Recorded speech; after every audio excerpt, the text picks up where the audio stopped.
मित्रांनो, महा-डी-बी-टी अंतर्गत विविध योजनांसाठी आणि विविध घटकांसाठी शेतकऱ्यांकडून अर्ज मागवले जातात. परंतु मित्रांनो, गेल्या काही वर्षांमध्ये शेतकऱ्यांचे अर्ज हे मागवले जात होते, परंतु त्याचा काही निर्णय होत नव्हता. मग शेतकऱ्यांसाठी जी लॉटरी पद्धत होती, म्हणजे फवाऱ्यासाठी लॉटरी पद्धत, काही ट्रॅक्टर योजनांसाठी लॉटरी पद्धत, तर ही लॉटरी पद्धत जी होती मित्रांनो सुरू, तर त्या लॉटरी पद्धतीचे जे कॅन्सलेशन आहे ते झालेलं आहे.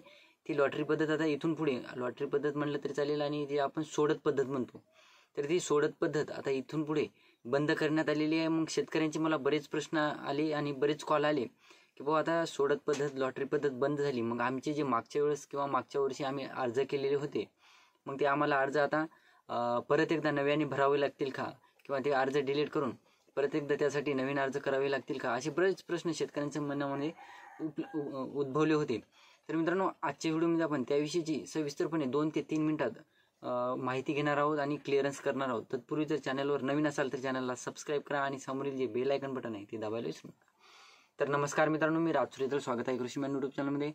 मित्रांनो, बऱ्याच शेतकऱ्यांचे प्रश्न निर्माण झालेले आहेत. माझ्याकडे जेवढे शेतकऱ्यांनी फॉर्म भरले होते फवाऱ्यासाठी म्हणा, किंवा ट्रॅक्टरच्या काही कृषी यांत्रिकीकरणमध्ये ट्रॅक्टरच्या काही घटकांसाठी म्हणा, तर त्या शेतकऱ्यांचे असे म्हणणं होते की बाबा आता आम्हाला परत नव्याने जे अर्ज आहेत ते करावे लागतील का. आणि मित्रांनो, तुम्हाला देखील काही इतर प्रश्न असतील, आपण या व्हिडिओच्या माध्यमातून कव्हर करत असतो, कमेंटच्या माध्यमातून कव्हर करत असतो आपले प्रश्न. परंतु मित्रांनो, त्या व्यतिरिक्त देखील काही प्रश्न असतील तर ते आपल्याला इंस्टाग्रामला मेसेज करून विचारायचे आहेत. तर मित्रांनो, वळूया आपल्या टॉपिककडे.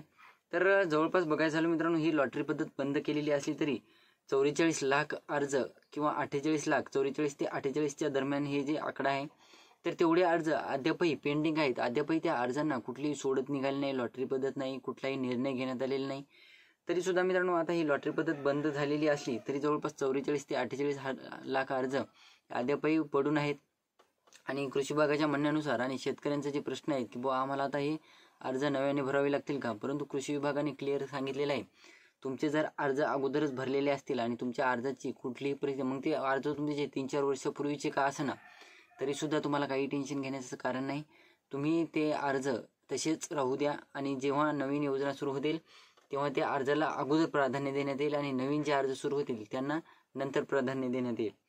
तर मित्रांनो, एकंदरीत बघायला झालं तर 48 लाख अर्ज हे पडून आहेत. आणि राज्य शासनाने आता ही सोडत पद्धत लॉटरी पद्धत पूर्णपणे रद्द केली असल्यामुळे आता जे आपले जे आता आर्थिक वर्ष चालू झालेले 25-26चं, त्या अंतर्गत आता नवीन पद्धत लागू करण्यात आलेली आहे. आणि या नवीन पद्धतीनुसार जे शेतकरी सर्वात अगोदर अर्ज करतील योजना निघाल्याच्या नंतर, म्हणजे लिस्ट वाईज जे अर्ज लिस्ट वाईज आता त्यांचा नंबर लागणार आहे. तर ही 64 लाख अर्ज मागच्या 2 ते 3 वर्षांमध्ये शेतकऱ्यांचे 64 लाख अर्ज आलेले होते महा-डी-बी-टी पोर्टलवर. आणि त्यापैकी जवळपास 16 लाख अर्जांना मंजुरी देण्यात आलेली होती, लाभ मिळालेला होता शेतकऱ्यांना. आणि जे उर्वरित शेतकरी होते ते शेतकरी कंटाळले होते की बुवा आता महा-डी-बी-टी अंतर्गत आम्हाला अद्यापही लाभ मिळाला नाही. मग शेतकरी पोकरा योजनेची वाट बघत होते, पोकरा योजनेअंतर्गत आमचं गाव बसते का, आमच्या गावामध्ये पोकरा योजना राबवण्यात येईल का. मग महा-डी-बी-टी पोर्टलवरचा सर्व शेतकऱ्यांचा विश्वास उडाला होता आणि पोकरा योजनेकडे सर्व शेतकरी लक्ष लागून होतं शेतकऱ्यांचं. तर मित्रांनो, आता काही टेन्शन नाही, कारण की यापुढे आता लॉटरी पद्धत बंद होणार आहे. जसं तुम्ही अर्ज करसाल त्या पद्धतीने तुमची निवड होणार आहे. तर ही होती छोटीशी माहिती मित्रांनो. व्हिडिओ आवडला असेल तर लाईक करा, चॅनलला सबस्क्राईब करा आणि जास्तीत जास्त शेतकऱ्यांपर्यंत पोहोचवण्याचा प्रयत्न करा. धन्यवाद.